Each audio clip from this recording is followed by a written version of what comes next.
महाभूतान्यहंकारो बुद्धिरव्यक्तमेव च इंद्रियाणि दशैकं च पंचचेंद्रिय गोचरा।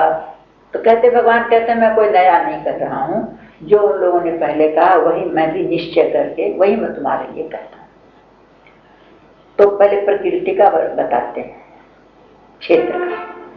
तो 5 तो महाभूत हैं इसमें। अच्छा, 5 महाभूत हैं, उसका हम लोगों को सबको अनुभव होता है। ऐसा नहीं है कि उन भूतों को मिला करके उसकी खिचड़ी बना करके फिर ये ढांचा तैयार किया गया, ऐसी बात नहीं है, ऐसी बात नहीं है। वो बिल्कुल मेल मिला के रखते हैं और बिल्कुल अलग मालूम महसूस होता है हम लोगों को, ध्यान दें तो। जैसे आकाश, आकाश तो बाहर पूरा ब्रह्मांड में आकाश है। आकाश में अवकाश, आकाश का मतलब अवकाश। तो जो आकाश हमारे बाहर है वो हमारे भीतर है, उसका अनुभव है। हृदय आकाश कहो, कहीं भी पोल, शरीर के अंदर पोल पोल है। तो ये आकाश तत्व हो गया ना भीतर। अगर वो आकाश तत्व हमारे भीतर न हो तो ठोस हो जाए तो कहीं सांस लेने को भी जगह नहीं है। तो जो आकाश बाहर है वही भीतर है। बाहर बाहर वो महाआकाश कह रहे हैं, भीतर हृदय आकाश कह दो, देहाकाश कह दो, नाम बदल गया। बहुत बड़ा है बाहर, लेकिन वही अंश सबके अंदर। जैसे घड़े में आकाश, छोटे सकोरे में आकाश, तो आकाश तो उसके अंदर भी है, फूटा सब मिला। तो ये अनुभव हो रहा है कि जो बाहर आकाश है वही भीतर है। अच्छा, वायु, बाहर वायु चल रही है, वही वायु हमारे अंदर प्रवेश कर रही है, निकल रही है। तो हमको ये अनुभव होना चाहिए कि आकाश, वायु, अग्नि, जल, पृथ्वी से शरीर बना है। तो मतलब क्या है? ये वायु हमारे अंदर है, श्वास आ रही है, जा रही है, और सबकी एक ही है श्वास। बाहर जैसे वायु एक ही है, वैसे भीतर भी वायु एक ही है। जो मेरी श्वास बाहर आ रही है, तू ले रहा है, तो तेरे अंदर मेरी श्वास भी जा रही है, तेरी बाहर आ रही है, तो मेरे श्वास के साथ भी भीतर जा रही है। तो सब एक कम एक है, कहीं अलगाव नहीं है। तो वायु हमारे अंदर है, वायु शरीर का प्राण। या बाहर इसको कहते हैं वायु, भीतर कहते हैं प्राण। क्यों? वही वायु हमको प्राण जीवनी हो रही है भीतर। प्राण, प्राण उसी से, उसको उसी से जी रहे हैं, इसलिए उसका नाम भीतर प्राण है। अच्छा, अग्नि तत्व भीतर है। अग्नि तत्व तो प्रत्यक्ष ही है। जाड़े में देखो क्या धुआं निकलता मुंह से, और जब से अग्नि तत्व खत्म हो जाता तो सबसे पहले लक्ष्मण में ठट्टा पड़ गया, पड़ रहे हैं मतलब जा रहा। हमारे अंदर अग्नि है, बाहर का अग्नि का नाम अग्नि है, भीतर की अग्नि का नाम जठराग्नि है, और एक ही तत्व है भीतर। तो 5 तत्व प्रत्यक्ष है। अच्छा, वायु तत्व, आकाश, वायु, अग्नि हो गई। जड़ तत्व तो पूरा सबसे ज्यादा भाग तो शरीर में पानी का ही बताते हैं, तो जड़ तत्व है ये। वही बाहर जल है, वही भीतर जल है। और ये जो पृथ्वी तत्व है वो तो हड्डी का ढांचा भीतर ही है।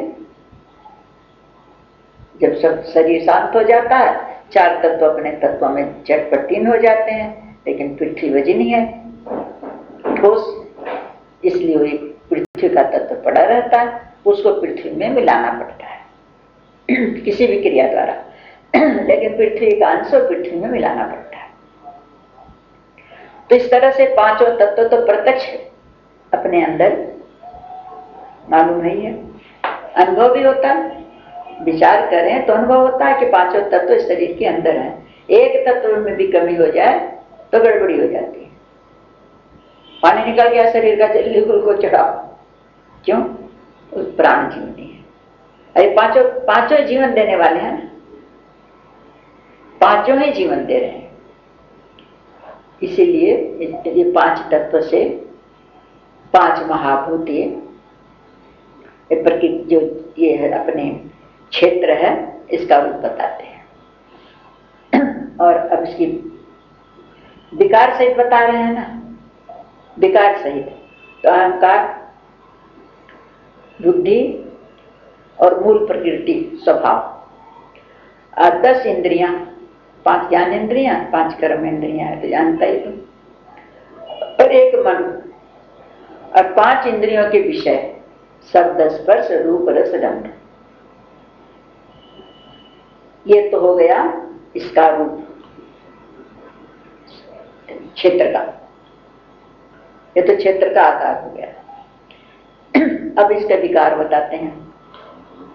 इच्छा द्वेष सुखम दुखम संघातश्चेतना धृति एतच्छेत्रम समासेन सविकारम उदाहृतम। इच्छा, द्वेष, सुख, दुख और स्थूल देह का पिंड, ये पिंड तैयार हुआ ना। ये डोंगरे महाराज कहते थे कि आशा करते हैं लोग कि बेटा पिंड दान करेगा तो हमारा कल्याण होगा। लोग कहते हैं बेटा पिंड दान करेगा तब कल्याण होगा। अरे मीरा का बेटा नहीं था, तुकाराम के बेटा नहीं था, तुलसीदास जी के बेटा नहीं था, सूरदास जी के बेटा नहीं था, तो उनका कल्याण नहीं होगा क्या? अरे जीते जी अपना ही पिंडदान स्वयं ही कर दो ना, अपने आप ही पिंडदान पहले करो तो छुट्टी हो जाएगी। तो कैसे पिंडदान कर दें? जो आटा उटा बना के पिंड उंड बनवा के दान कर दें? बोले नहीं, ये शरीर ही पिंड है, ये शरीर एक पिंड है, इस शरीर को भगवत अर्पण कर दो, हो गया पिंडदान। इसको अपना मानते ही क्यों? जिसका है उसी को दे दो। तो पिंडदान तो जीते जी कर दो। तो कहते तो ये पिंड, स्थूल देह का ये पिंड, इसका नाम पिंड है।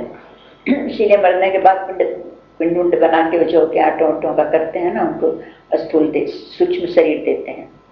और इसके अंदर जो एक चेतना है, मैं हूं,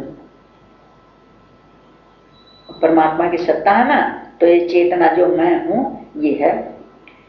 और धृति एक शक्ति है, धृति धारण करने की, सब कुछ धारण करने की, अच्छी बातें, अच्छे विचार, बुरे विचार और सहनशीलता, सब एक धृति इसके अंदर धारण करने की शक्ति है, उसको कहते हैं धृति। तो ये इस प्रकार ये क्षेत्र मतलब ये शरीर है, इसको विकारों के सहित संक्षेप से बता दिया, संक्षेप में बता दिया गया।